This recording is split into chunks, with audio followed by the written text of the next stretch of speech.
Jacob Ross, film guy here. 3 hours. That's how long it takes for the average person to watch a football game, to drive between major cities, Pistol point cock, ready to link shots non-stop, or sit through another Hollywood epic. But is a 3-hour film worth sitting through? Sometimes yes, other times it feels like a test of our endurance. So what makes a long movie work?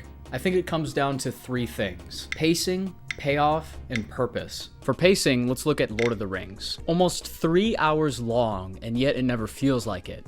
Why? Because the movie keeps moving. There's always something happening. Battles, character moments, emotional payoffs. It's an epic that earns every minute of its runtime. Now compare that to The Irishman. Martin Scorsese wanted you to feel the weight of time and regret, but for some viewers, that slower pace was a deal breaker. It's a calculated risk when you slow things down. You have to trust your audience to stick with you. But here's a wild thought. What if the movies aren't the problem? What if it's us? Think about it. We'll binge a whole season of Stranger Things in just one day, and that's like over 8 hours of content. But ask us to sit through a whole 3-hour movie, and we'll go, that's too long. Maybe many of us have just been recently conditioned to consume stories differently. Streaming shows lets us pause, rewind, and take a snack break. Movies don't. So when a film stretches past 2 hours, it feels like a bigger commitment. At the same time though, we shouldn't shy away from long movies altogether. When done right, they can be transformative.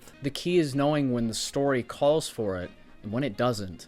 First of all, I'm not saying that shorter films are bad. I actually really appreciate the value of a shorter feature-length film. The film Fantastic Planet is one of my favorite films ever, and it's so easy to put on a rewatch just because of its small 70-minute runtime. One thing that I can really appreciate is when a film has tight storytelling and is able to hit its marks in just under 90 minutes. I've recently been in a comedy film habit, and the last 4 to 5 movies I watched were all comedies. And films like Office Space, being exactly 90 minutes long, it doesn't drag, it says some hilarious jokes, and then it ends. The Big Lebowski is 117 minutes long, and I don't think anything from its runtime needs to be removed or added. It's the perfect length and achieves everything it set out to accomplish. I understand how long runtimes can be intimidating. And honestly, when you see a film's 3-hour runtime, does it tend to scare you or excite you? A lot of times people will see a film's 3-hour runtime and just assume that it's a slow movie. Let's start with Jeanne Dielman, 23, I don't know, I'll put the title on the screen. It is a 3.5-hour film of a woman cooking, cleaning, and occasionally interacting with others. Sounds thrilling, right? And here's what's crazy. It actually is. Chantal Akerman's genius lies in how she uses the film's length to immerse you. By the time the repetitive routine cracks, it feels like the film's runtime was the only way to convey her message about isolation and societal pressures. The length is the art, and it wouldn't have worked any other way. Now that kind of runtime isn't for everyone, and that's okay. But it's an example of a movie where the length is intentional. It serves the story. You can't just tack on an extra hour to your film for no reason and call it a day. But then we've got something like Babylon, Damien Chazelle's chaotic love letter to old Hollywood. It's 3 hours of absolute madness, drugs, parties, and elephants shitting on people. It's a sensory overload meant to mimic the excess of Hollywood's golden age, and this film has been very divisive. Some people think it's a masterpiece and others think it's a bloated mess. But personally, I enjoyed it. And Babylon is only 10 minutes shorter than Jeanne Dielman, but the key difference is in the pacing. Every moment in Babylon is high energy, even if the story's all over the place. For some, that's enough to keep them engaged, but for others, it's exhausting. Just last month on Letterboxd, I said for my Smile 2 review that we need to bring back 90-minute horror films.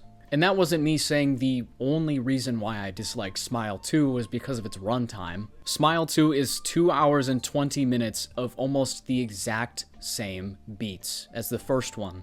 And since it's a brand new character, we have to go through all the motions again of figuring out what the smile trauma monster is, how to beat it, and spoilers, not succeeding. I guess I shouldn't have been surprised because so many people loved the first one. Of course, they were gonna do the exact same thing that worked, and I still found it to be incredibly silly rather than shit my pants scary. These movies aren't for me, and that's okay.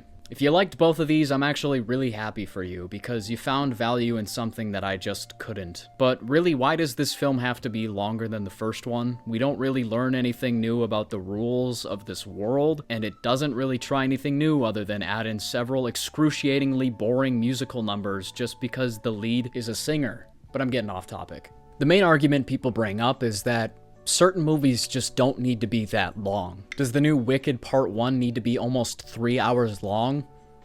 No. The actual stage play is the same length of this film, and the film is only supposed to cover maybe half of the stage show. Nailed it. That's my line. Now, could all of these really long films be shorter?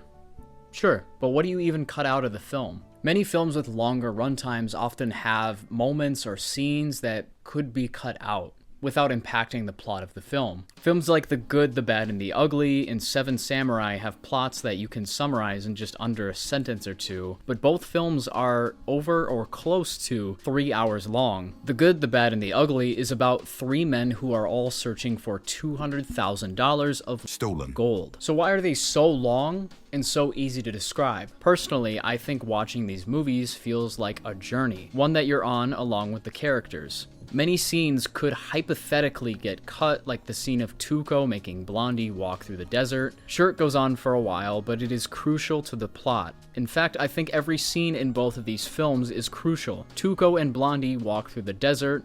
Blondie is essentially being tortured by Tuco, and since they took this route, they are able to stumble upon Bill Carson, which is a character Angel Eyes is after. This happened so they could get here. And along the way, they build their chemistry together. Ultimately, Tuco feels bad for what he has done to Blondie, and since Blondie knows the information he needs, they gotta stick together. And it is just great writing all around. And each scene just adds to this big journey. And sure, there are lengthy shooting sequences. The scene of Tuco running around the graveyard is 4 minutes long, and the standoff scene is 6 minutes long, where they just stare at each other. But none of these scenes can be cut down, and they shouldn't be.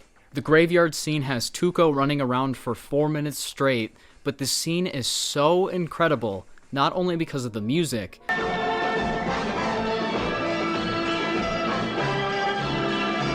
it's because of the frantic anxiety of finding the right gravestone out of the thousands of them there. And I feel like I'm starting to ramble now. I apologize. Long movies can be intimidating. I fall victim to this all the time. Putting off really good movies just because, hey, maybe I don't have 3.5 hours to sit down in one sitting and watch a movie. But I don't think long movies are an issue. In fact, I am all for it if it means a filmmaker has the chance to tell their whole story the way they intended it to be, and to be able to expand the film's world. It's crazy that A24 gave Ari Aster a shit ton of money just so he could make his 3-hour Odyssey epic. It's a shame it bombed, but still, it's amazing this film was even made today. So should movies be over 3 hours long? Sure, if they've got the pacing, the payoff, and the purpose to back it up. But if the runtime feels like a bit of a drag, then maybe it's time to cut some scenes. Movies are about immersing yourself in a film's world, and it's movies like I mentioned today